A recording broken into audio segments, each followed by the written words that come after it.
परी। जब दोनों छेदही के पड़ी तो गोलका लमका का कइले बारिस। इंगवर बैगन डीजे बैगन हमारा क्या कहले इस कुलिया में सरजी एकरा क्या खइला से होला ये लरजी। स्कूल में जालू की सब्जी मंडी में डीजे बैगन अरे खइला से करा के बाला होला ए जाने सांझों में दिना ना होला पूरा ठेला बा भरल जवान ले लो।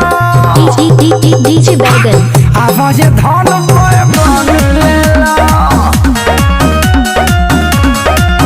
हाँ आवाज जान में बन ले लो।